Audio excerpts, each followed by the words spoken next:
Thank you, and thank you all for coming. I think as we're a small group, please take advantage of it, ask me questions, I'm here. Thank you and Andrea for inviting me to give this talk, which also prompted me to think anew and again about the current state of art criticism. And well, I mean, the first thought was, well, ever since I've been in art criticism, there's been a constant crisis. I've never experienced any period where nobody talked about a crisis of art criticism. But I guess this combines with overall crises, you know, which made me think of this famous term, crisis, what crisis? Which originally, I mean, I first heard it, I guess, from this Supertramp-Album that I actually don't very much like, but I kind of like the cover. This kind of pretty blunt, cliched image of someone, you know, taking this kind of summary retreat in front of a very dystopian industrial landscape that is probably Middle England. But I'm sure there are places in Czech Republic that look very similar. And there are places in Germany that look like that. And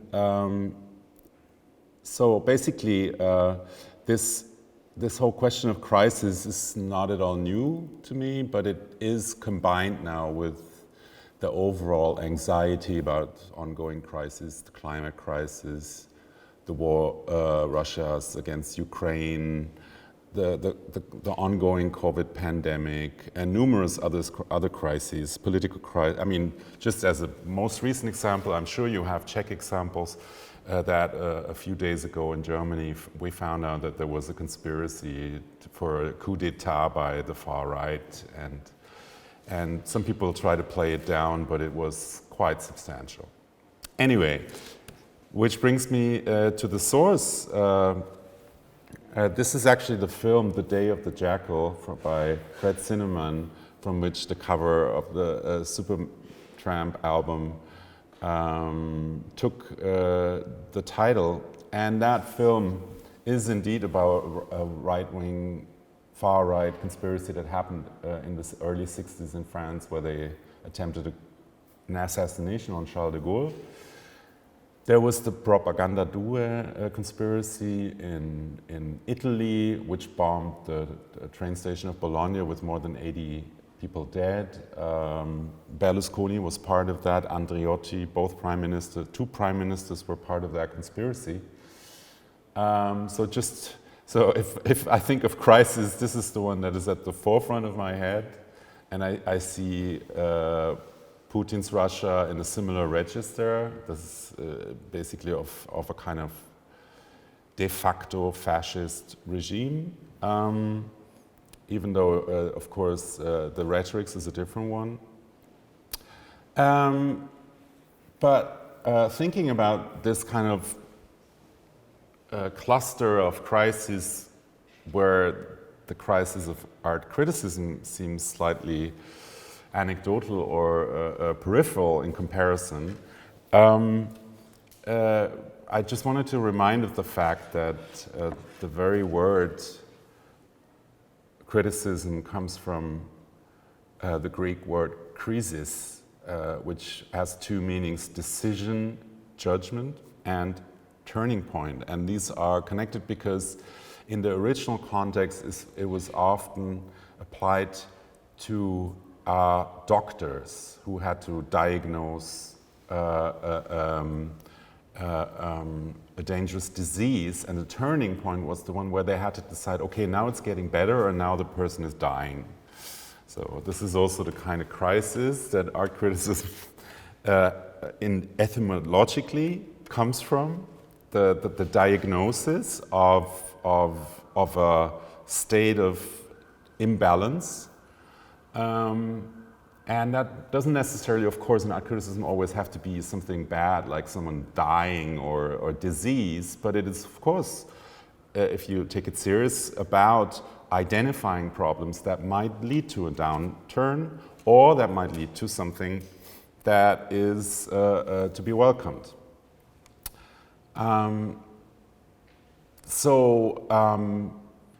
Criticism, in that sense, for me means that we need to readjust our criteria of judgment, not only vis-à-vis contemporary art, but the cultural landscape in general.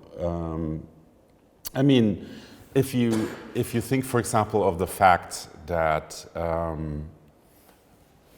to give another example, that a billionaire buys one of the biggest social platforms on planet Earth and turns it into his crazy troll house, which is Twitter now.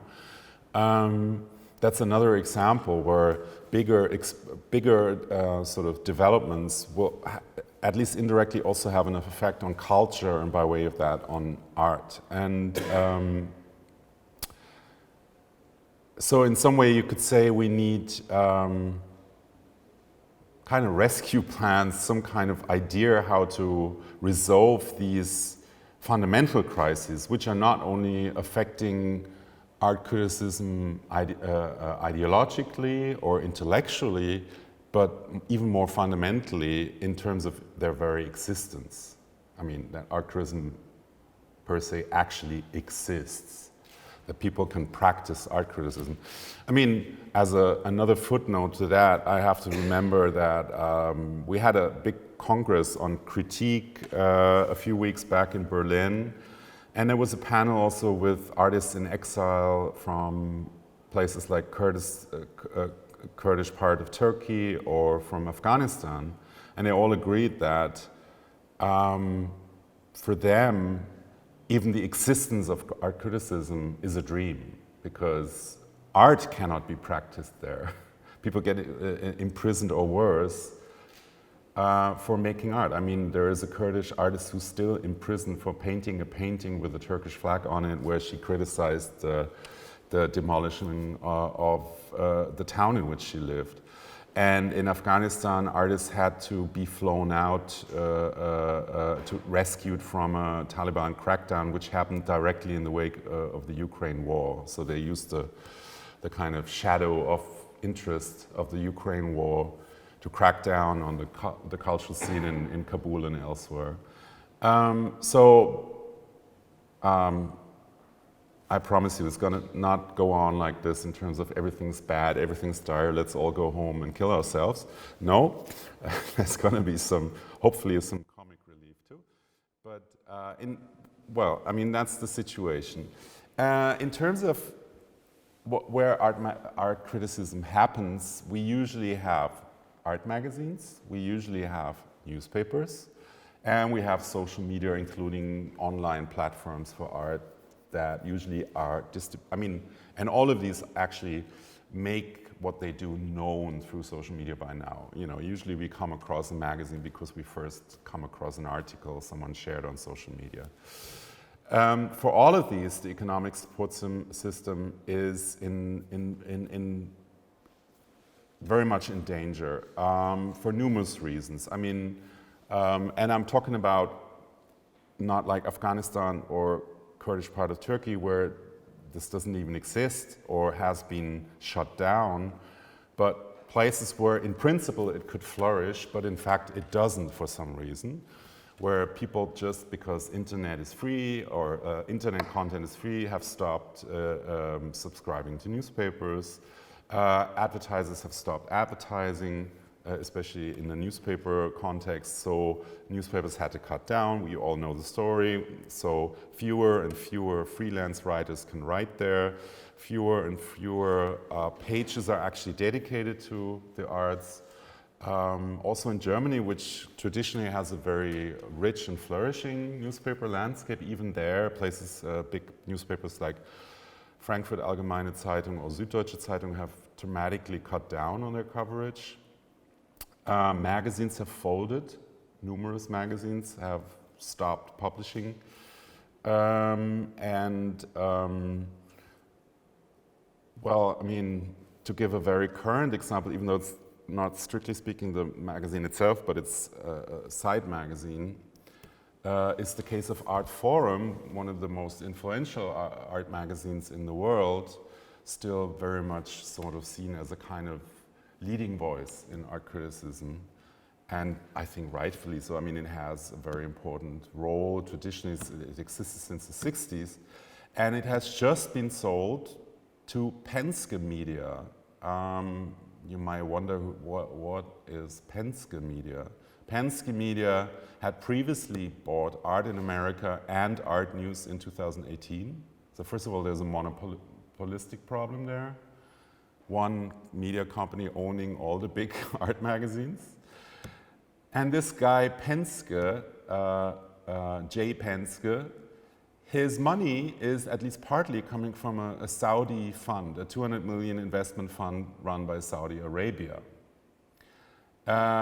You may remember that the Prince of Saudi Arabia ordered a journalist to be brutally murdered in the Turkish Saudi consulate in Istanbul because he was writing for the Washington Post. And he was also trying to blackmail Jeff Bezos, the owner of Washington Post, whom, by the way, funny anecdote, he had first met at a party of the owner of Frieze magazine. Endeavor is a big company in Los Angeles, and in 2018 he held a big party, and that's where the Prince of Saudi Arabia and Jeff Bezos exchanged their WhatsApps. And then the Saudi secret agents probably put this software onto Jeff Bezos' phone, which is called, it's the same software that we use to track Khashoggi and numerous other opposition people around the world. It's a software developed by an Israeli company. Pegasus, thank you, that's the name, thank you. Anyway, so to come back to Art Forum, that's the same fund. One has to say the owner of Endeavor, which is the company who now owns Frieze, and who, for example, originally come from acting agency. They represent people like Robert De Niro, but mainly make their money with Formula One events in the Gulf, tennis tournaments, numerous events, and now art fairs, Frieze, London, New York, Los Angeles. This company, the owner of this company, Ari, whose name escapes me now too, sorry, he had also received 400 million from the same fund, but he gave it back.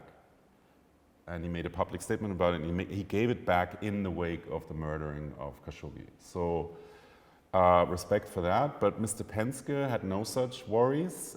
His billionaire father, Roger Penske, is an avid Trump supporter, and Jay Penske, who now owns Art Forum, happily joined his father Roger in 2019 in the Oval Office when his father received the Medal of Freedom from Donald Trump. And if you think, well, maybe he's just an investor, he doesn't really interfere with the actual business. Well, I think 2 days after he bought Art Forum, he axed Book Forum, which had been published since the 70s. It's a side publication supplement of Art Forum. And many of the writers, you could say, wrote for Art Forum in order to also be able to write for Book Forum. Like literary writers, can you write an art review? Yeah, but please let me also write a review of that book. You know, that kind of thing. It's pretty sad, I have to say. I mean, the reason why Art Forum is sold certainly has to do with a crisis that also started with the crisis the magazine experienced when, I think it was in 2018, it turned out that one of its co-publishers and main advertising representative, Knight Landsman, his name is Knight Landsman, was accused of having sexually harassed numerous people at Art Forum, interns, etc.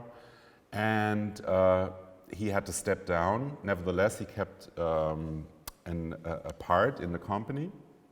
And now they've sold it.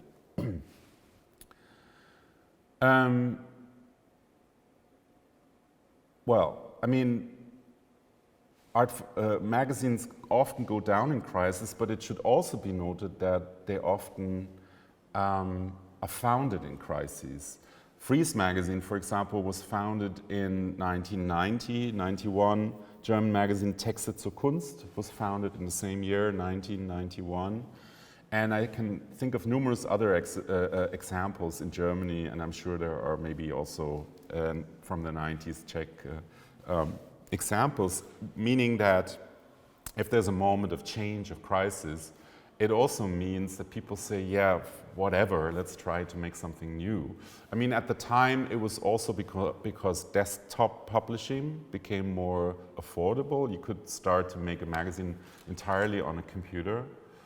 Frieze was one of the first magazines in the art world, I think, that was entirely done digitally from the start, 91.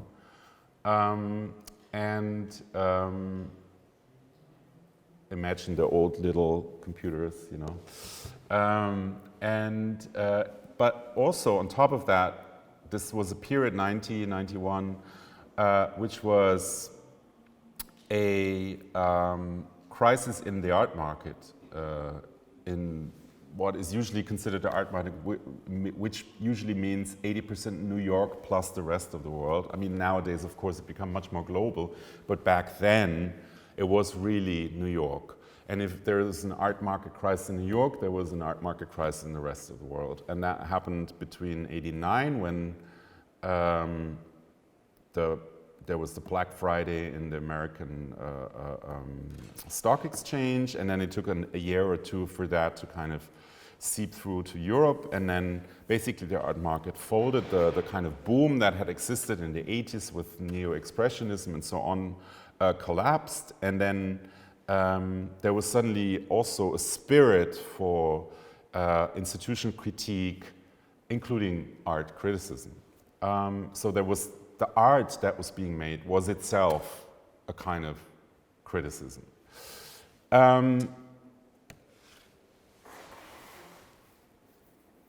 And well, fast forward to 2019. I mean, I worked at Frieze magazine for roughly 20 years, from 1998 to 2018.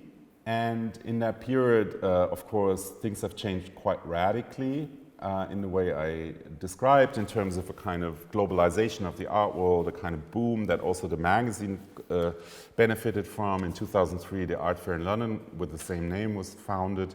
And in the beginning, I think it was a good combination. It worked, in my opinion.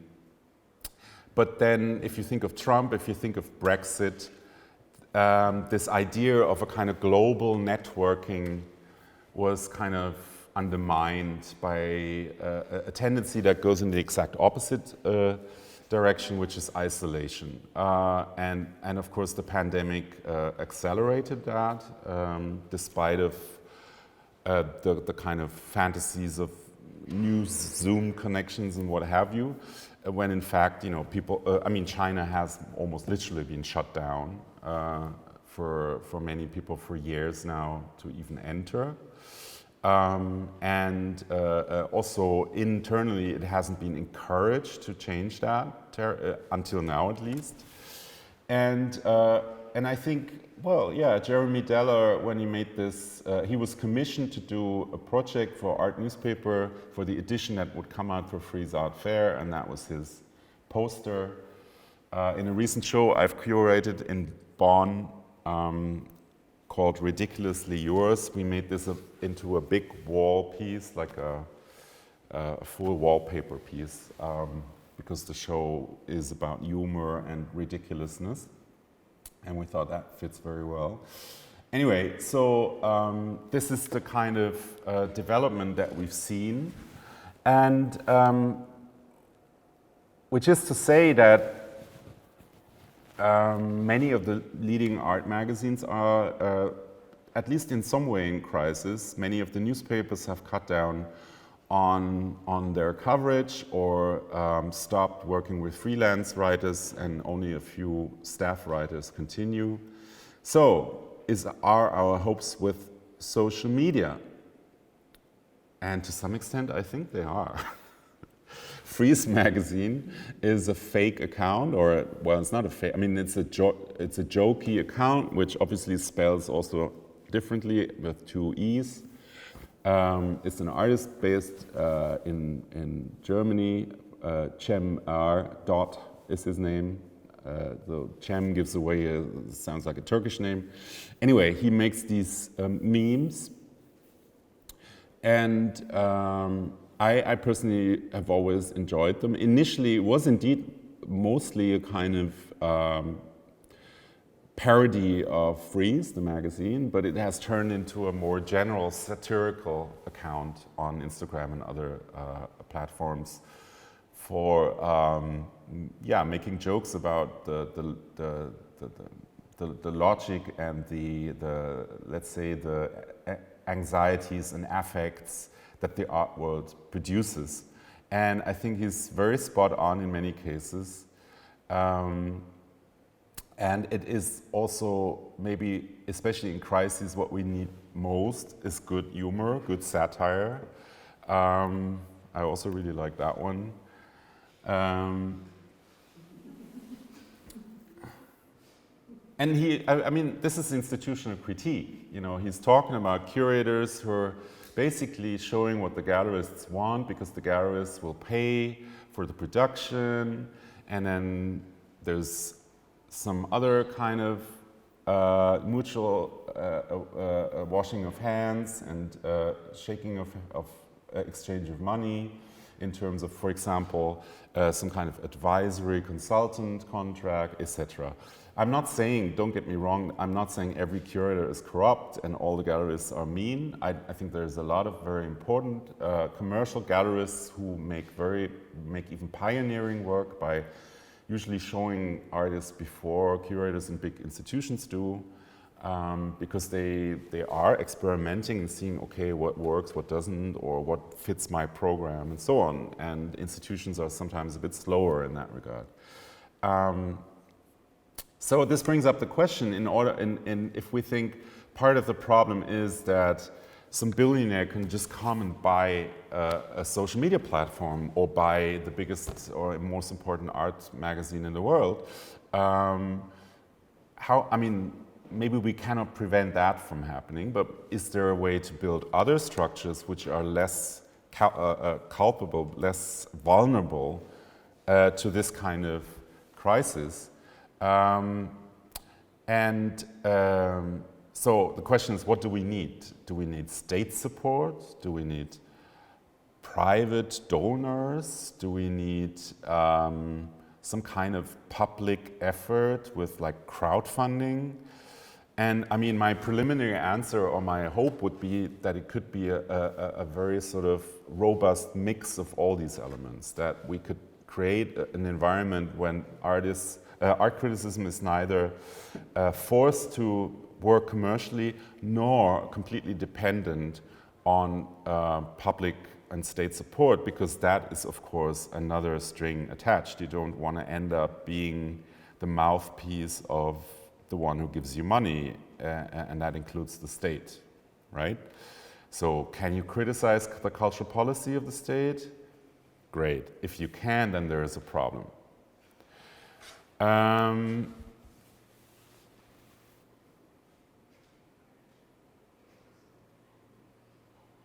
I mean, I have to say, I have this dream of some kind of pan-European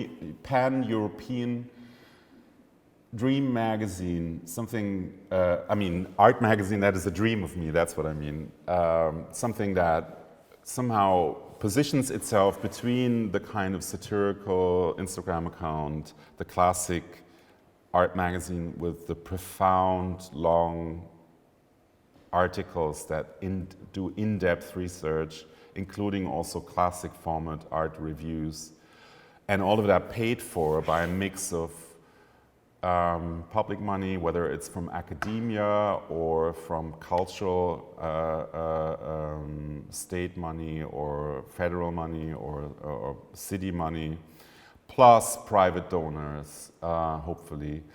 But of course, it's extremely difficult to establish, and I think the underlying problem, and that's why I also appreciate so much that you have an art award, you know, because in fact, in Germany, which is a big country with lots of art being made and also quite a lot of art criticism still being produced, there's one single prize for art criticism by the German Kunstvereins, and until last year or the year before, it had a prize money of 2,500 euros that they now increased to 5,000 euros. I mean, it's okay, but if you think about it, it's a joke, because it means that randomly one person per year out of a very large pool of people gets this prize, and then they have this money, and maybe they can either live of it for 3 months or 2 months, or depending on where they live, or they can go on a big holiday or buy a new, no, not a new car, a used car maybe. But that's about it. And if you compare that, to give one example, again, a great exception, that's the Andy Warhol Foundation in the US, which awards numerous prizes where people get up to $30,000 or $40,000 to write a book. You know, basically they have to, but it's unfortunately only for American citizens. You have to apply and then say, I want to write a book about X, Y, Z, and I need 12 months for it, or 10 months, or whatever. And then they give you the money to be able to do it. And there's nothing comparable really in Germany. Interestingly enough, during the pandemic, we had a culture program which was very applaudable, called Kulturstart, Culture Start. And ironically, again, artists could apply with projects, curators could apply with projects, but not critics. And partly maybe because the previous German cultural minister, Monika Grütters, had big fights with art critics who were criticizing her politics, for example, about the taxation of artworks, which in Germany are receiving the full high VAT tax, when everybody says, well, it's culture, so it should be less, like books, for example. Anyway, that's my dream, that somebody, or maybe a group of people, comes up with this kind of pan-European magazine. Maybe, I mean, could be global too, but I think just realistically speaking, it could be something within, for example, countries in the European Union, also in terms of funding structures and tax and so on. It could be maybe something that could be established in Europe. I mean, and this, whatever that new medium would be, it would have to, I think, take into account that there's always this danger of a kind of short-term thinking that is typical of neoliberal economy, but also the populist political sphere, which is what we see with someone like the way Elon Musk deals with Twitter. Doesn't seem to follow some kind of proper strategy for the future, but more some kind of short-term tactics of sort of disruption. You know, this whole ideology of disruption that neoliberal economic thinking has brought about has just proven to be disruptive in the negative sense, destructive. And another term that should always make you very careful when you hear it is the word content. Because in the wake of the internet world, what became known internationally as the stuff you actually put into the whatever you created, the structure, they call content, which makes it sort of replaceable, something you can, well, somebody has to provide the content, but we provide the structure. And content, and I started to hear that term first in the early 2010s at Frieze magazine, and it sent some alarm bells ringing, and by now it's become the joke, so to speak, this idea of content, of some kind of replaceable thing that you fill like lemonade into bottles in a factory. So to create, basically what I'm talking about is building institutional structures the way art in other places has institutional structures, you know, stipendiate programs, curatorial programs, museums, Kunstvereins, you name it. But art criticism, for many reasons, some of which I've mentioned, doesn't have it. But I think all of that said, which are all arguments about structure, about economy, about things which have nothing to do with the actual written aesthetic judgment, shouldn't exempt us from thinking more harder about what art criticism can do. Because, I mean, this is the character from the Ratatouille movie, the food critic who in the end becomes the fan of the rat, but in the beginning, of course, is very sort of blasé about everything. And I think part of what we need to achieve is to leave these old cliches of the critic as a kind of aloof judge, as a high priest or priestess of artistic excellence behind. And I think there's several things we can learn from artists in that regard. And it's another sign of the crisis of art criticism that we need to learn it from artists, because artists in recent years have often sometimes actually done the job of art critics. I give you one example. Nan Goldin, the famous photography artist from New York, published a piece in Art Forum in January 2018 attacking the Sackler family for their production of opiates, which she herself had been addicted to and almost died from, and every year 10,000 people die in the US from this. They're billionaires, they own 10 billion, I think, some of which they've now managed to get to Switzerland.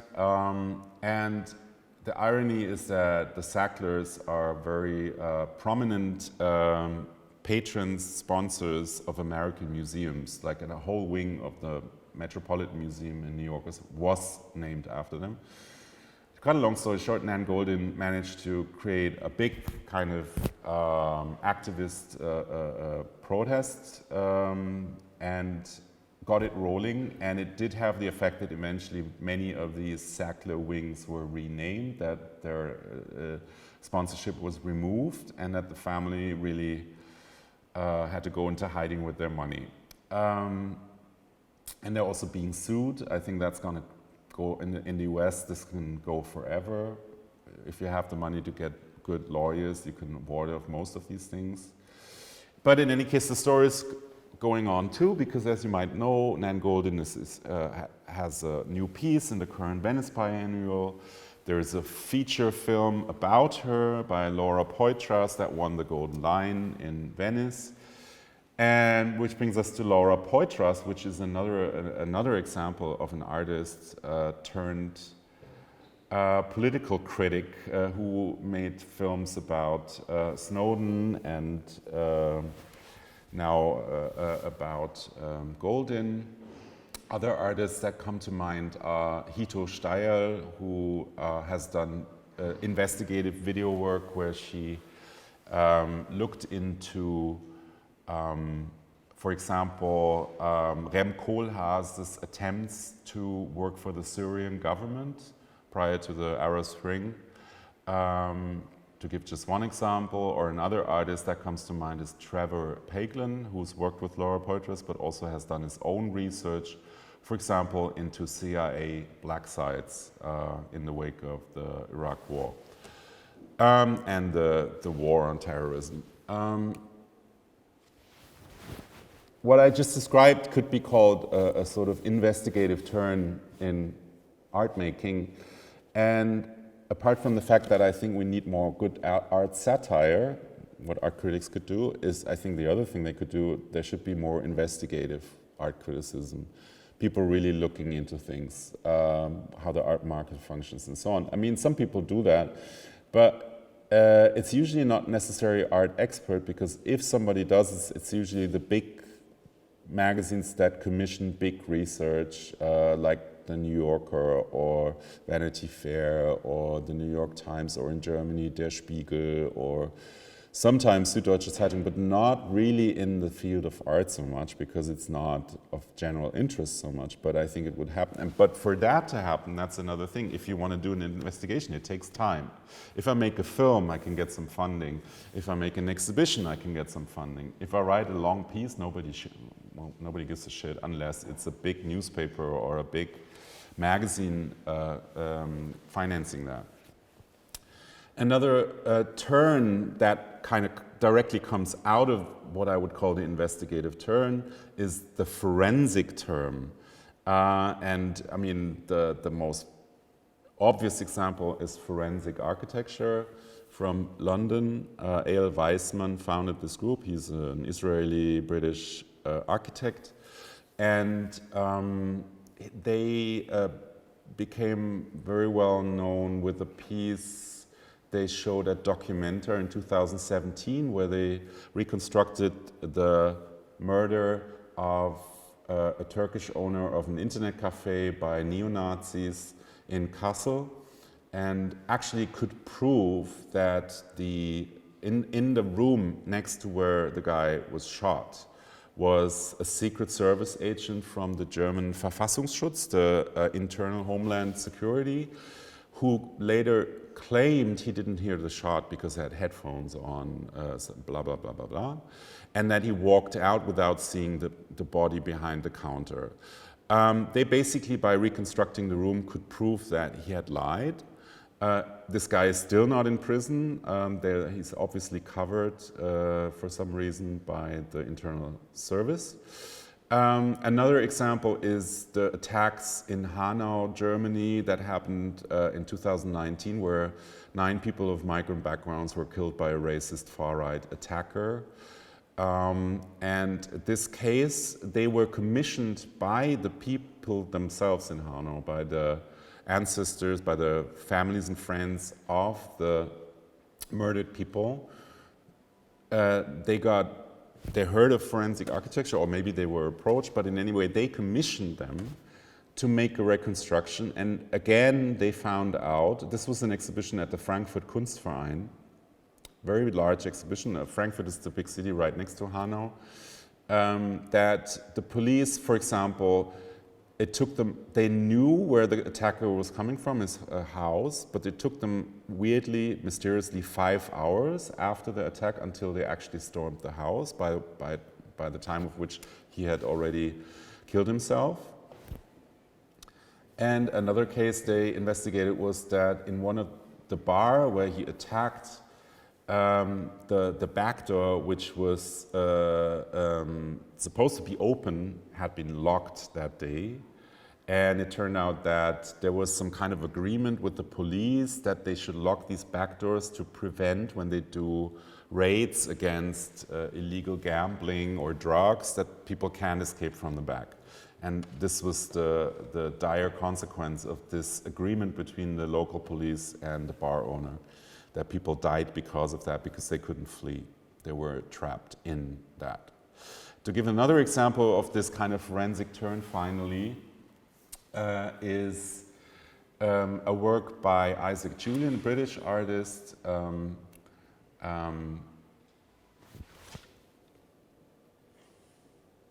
What's the title of the work again? Now I have a blank, sorry. I should have, of course, written that up here, but I forgot. Anyway, he made a work in 2019 about Frederick Douglass, the famous politician, orator for the abolition of slavery in the US, who himself had grown up as a slave. And Frederick Douglass was one of the most photographed men of the 19th century, possibly the most photographed man of the 19th century, even more than Abraham Lincoln. And you might ask yourself, why was he photographed so much? Because he used that as a political tool. For example, as a slave, you were not allowed to look into the eyes of your owner. You had to lower your gaze. And in all of these photographs, he looks straight at you, which is this gesture of pride, of saying, I'm not a slave anymore. And all of these things led to this kind of, and he was very skilled rhetorically, very well educated and so on, and very charming also. Well, Isaac Julian's video installation is not only sort of a kind of biopic about Frederick Douglass, but it is actually a kind of forensic reconstruction of the photographic studio in which these portraits were making, including the photographs that he took for the work using the same technique, the daguerreotype. You could say, well, I mean, what kind of, is that almost like Madame Tussauds or something? Is this some kind of freaky will to realism, to reconstruct forensically what happened 150 years ago? Well, I think it's more than that, because the underlying thesis is that, same as with forensic architecture, is if I reconstruct the actual spatial and sensorial experience, I might get some insight which I wouldn't get without that reconstruction. And finally, one last example we might have heard about or even saw was Peter Jackson's reconstruction of the Beatles' recording of the Let It Be album, which is 6 hours long and is indeed forensic in the sense that they used sources like even a secret tape that was recorded when John Lennon and Paul McCartney had a kind of crisis conversation over coffee, and then kind of digitally constructed that conversation, filtered it out from the rest of the sound, and it's really a forensic reconstruction of this moment when a band breaks up and records that last famous album, basically. Or, I mean, they made another album after that, but it's clear that this was the breaking moment. Anyway, so just as another indication that this kind of forensic turn tells us something about criticism also, or where criticism might be going in terms of how can we reconstruct those moments that tell us something about our current moment of crisis. And that finally brings me to Günther Anders, a German philosopher who was the husband of Hannah Arendt, had to flee the Nazis to the US, then came back to Austria. And in '61, he wrote a piece called The Future Mourned and talked about a preempted future as past, as mankind's need to overcome its blindness to apocalypse. And he was talking, of course, about atomic war. He was talking about the nuclear apocalypse at the time, which in the wake of the Cuban crisis was very much on everyone's mind. And in some way you could compare it to the current moment. And if you think of the war in Ukraine, if you think about climate crisis and numerous other crises and how these combine into a kind of apocalyptic scenario, and this question of how can we actually overcome what he describes as blindness. And I think this is precisely one of the answers. It's this forensic answer. It's to look at previous crises and look how they played out and learn something from it. And at the same time, keep people accountable, create a sense of, I mean, in the case of Frederick Douglass, you could say this is a form of decolonization, of learning that this is not something self-explaining, that someone lived through their trauma of slavery and came out as this. And in the German case with forensic architecture, the idea that these kinds of dangerous attacks on a society of people who are second or third or fourth generation immigrants is a fundamental danger, not only for art and culture, but for society in general.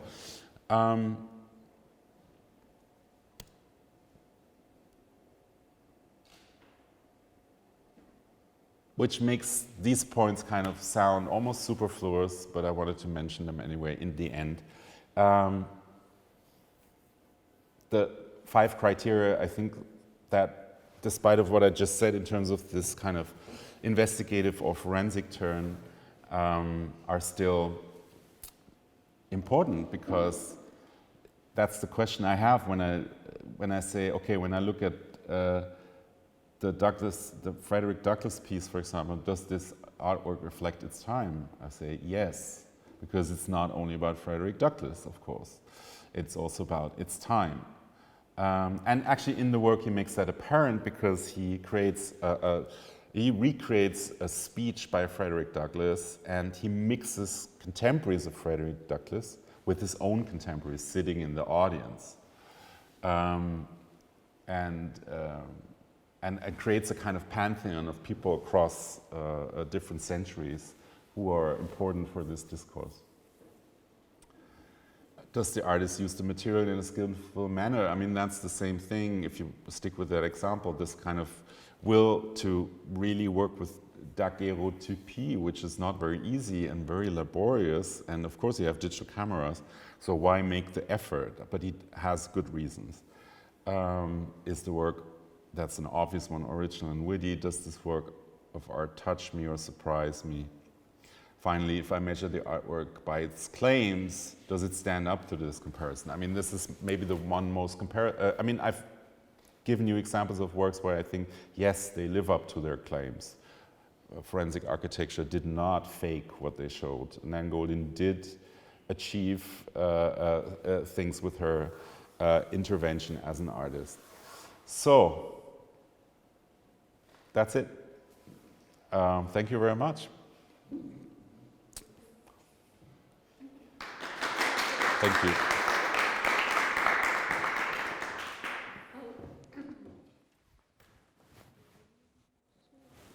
And now I'm here for your questions, if you have any.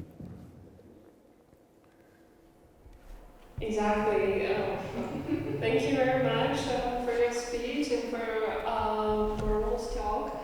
I'm opening the discussion, so is there any question?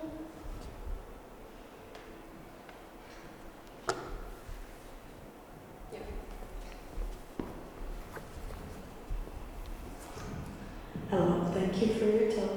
I have a kind of thinking question. I've been recently sort of questioning myself if it's possible to be critical in this time of, let's say, a policy of inclusion and no hierarchical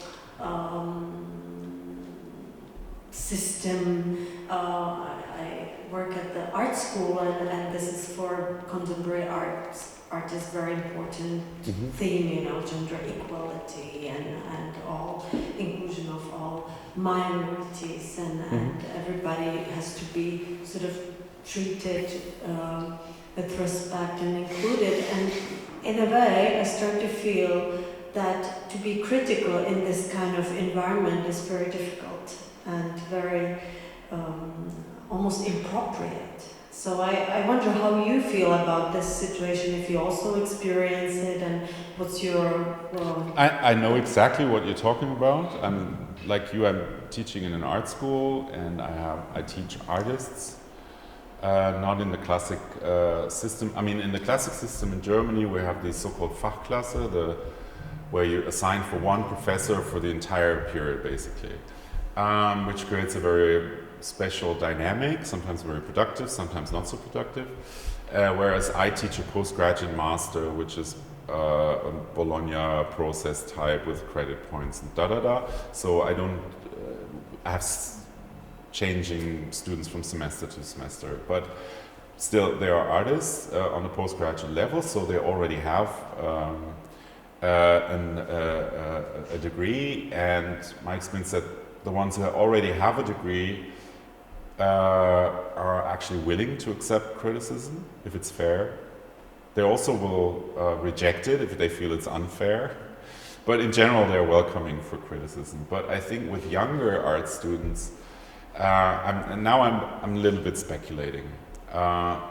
First of all, I don't think it's this idea. I mean, there is a lot of talk about woke, you know, in terms of like people sort of saying, okay, you can't criticize this person because you're not entitled to criticize them because you have the wrong identity to do that.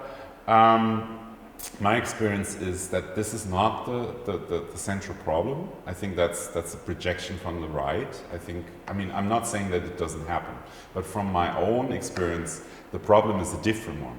Just generally speaking, a generational one where I see a certain age group which for some reason is not so accustomed to frontal criticism, who are easily feel undermined by it, feel personally attacked rather than the work being criticized, which has to do, which is complicated, has to do with social media too, because social media is all about the opposite of it. It's about like affirmation of your social persona on Instagram. I mean, as we all know, there's only a heart, there's no dislike, whatever. I mean, of course, there can be mean comments, we all know that too, but this experience is exactly that. It's like, everybody needs to love me, but if someone doesn't love me, it might actually end up being like my public dismantling, right? So this kind of logic seeps into art school too, I would say, the social media logic. I have to say though, I think it's also for us teachers important to learn that, I mean, I've never had this approach, but I know there have been teachers, and maybe there are still ones, who think the right thing to do is to break people, right? I give you one example and I won't, well, who was the artist again? Yeah, it was, this is an artist, a curator friend told me the story. He happened to study with Peter Eisenman, the famous architect, in New York, I think at Columbia. And in the undergraduate course for architecture, his understanding of teaching was that he would give them an assignment. They would have so and so many weeks to fulfill it. Then they would all put it up on their kind of desks. Let's say 20 people. He'd walk in, destroy 18 of them, and then tell the rest of them, okay, you passed, you can go on to the next level. And walked out again. I mean, basically a brutal act of violence, you know, basically saying you're shit, everything you do is shit. Another example is famously Joseph Beuys, who sometimes, like, someone made a sculpture and he would just go and change it and say, otherwise it's shit, I have to turn it into something good because you're not able to make a good sculpture. I mean, these are the classic phallic sort of Oedipal ideas of to break people in order to give them a crisis so they become great artists.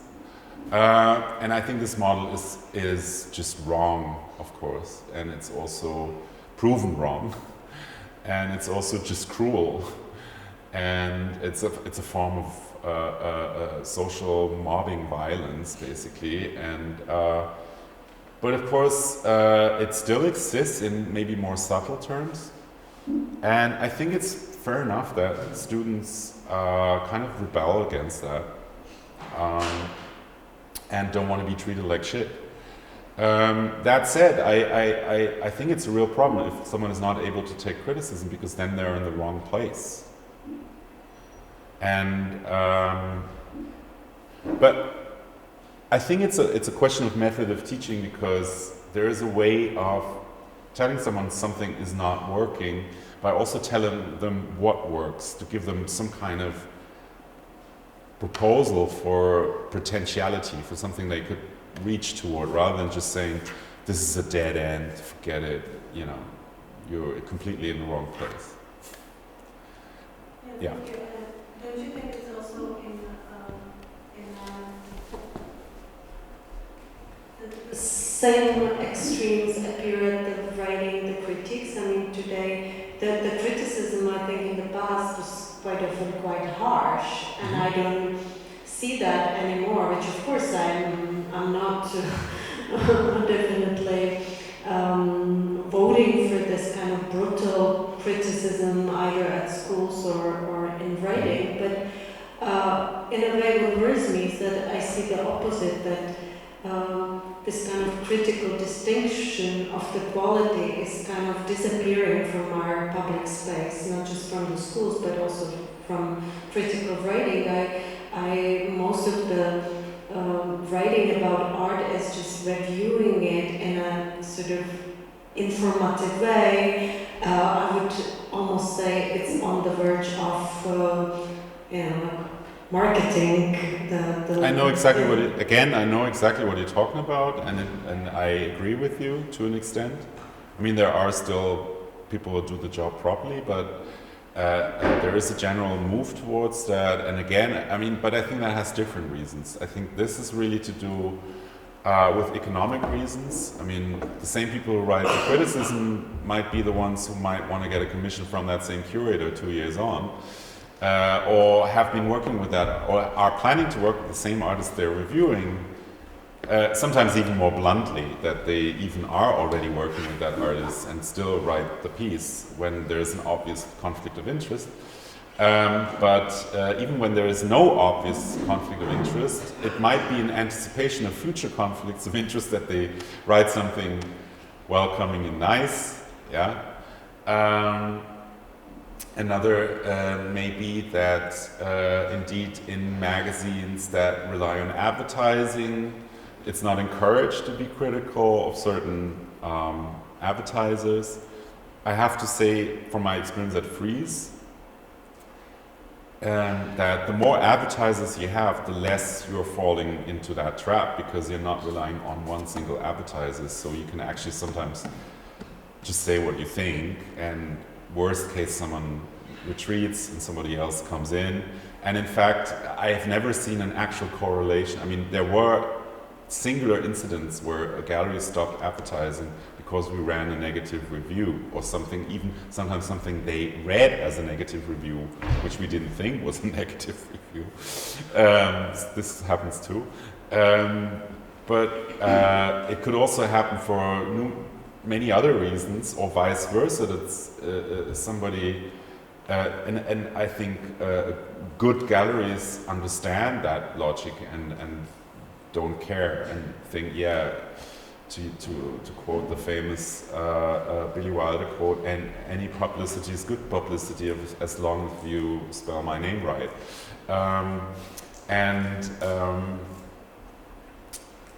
I think this economic reasons I mentioned, this kind of networking thing, that art critics are usually condemned to network, to also work as curators or also work in other fields, because nobody can live off art criticism, very few people, and if they can, they're usually editors who have other strings attached, right?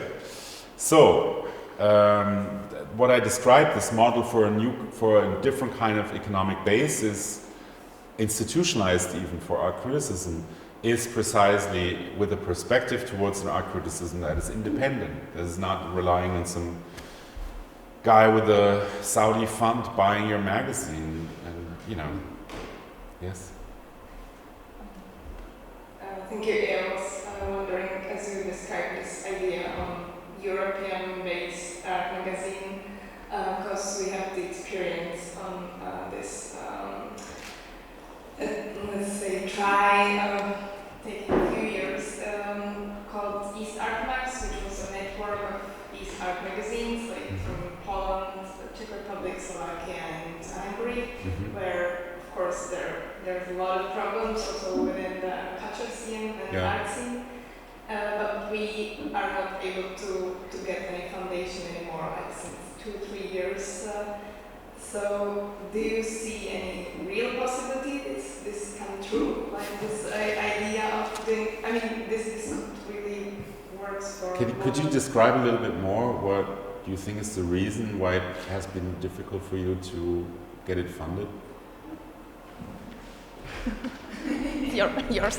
I mean, I don't know about Czech Republic, but for example, in Poland, it's quite obvious because the government is really cracking down on what they consider the leftist art scene, and even replace people in museums and institutions with their people.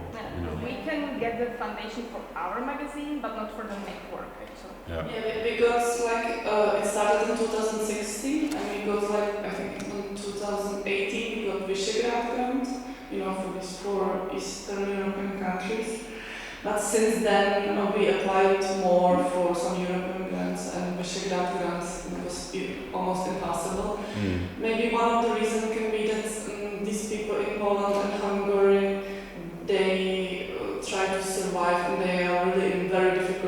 competition because there's almost no funding. And I think the capacity of the people is very hard. I don't know. But we tried. Yeah, we tried. Yeah, I mean, but that's what I mean. I mean, this is what I'm describing is of course not easy at all. Maybe even impossible. I don't know. But my vision would be a pan-European. When I say pan-European, I mean pan-European, including countries like Norway, who have a lot of money, the Netherlands, Switzerland, etc. So you have a balance of possible funders also, but of course the whole polyphony of voices from Europe or the world. It doesn't. I'm just in terms of the funding structure, it should be pan-European. I'm not saying that all the voices writing there have to be European. Don't get me wrong. It's just that the EU and other state bodies provide structures precisely for that kind of thing, but it's of course super bureaucratic and not easy to establish.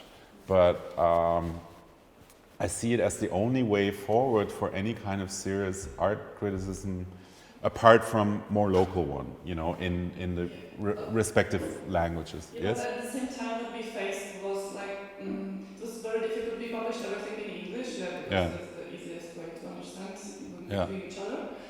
But we faced like very little attention from West, for example, you know, it's this, But it would be nice to have this pan-European anything, but I still feel that in Eastern Europe we still like, you're right. I mean, for us to be somehow our art to be visible, our art criticism to be visible, even if it's published in English, you know. So. but that's what I mean. If you create a platform where these things are side by side, you know, then you do raise the chance that people look across the border, literally. And I mean, some magazines try to do that in one way or other. For example, Eflux Journal and Eflux Notes, they do have voices from Eastern Europe, and not least because the founder is himself Russian, you know. It's really prominent voices get there. Like Yeah, I mean, but and their model is a completely different one. It has to do with art announcements and art advertising, and it's a great example. And I think something with a kind of European-based and a network structure, not like a German-dominated or Austrian-dominated. I mean, the Austrians, for example, did all these efforts. Which I don't know what you make of them, but I felt they were also had a, let's say, tricky element to them. The whole kind of what's it called again, transit thing, and also contact from the bank and so on, where there was this scent of neo-colonial. You know, let's take over the structure and define how it is to be run. That's obviously not what I have in mind. What I have in mind is independent partners to come together, find a funding structure that, and yes, English is inevitable. That's the only language that works as a kind of lingua franca. But wouldn't it be nice that if for all of the pieces the original language would be available too? So if you make a smart makeup, you can have like local divisions, so to speak, you know? Anyway, it's a complicated thing, but it's still something worth working towards.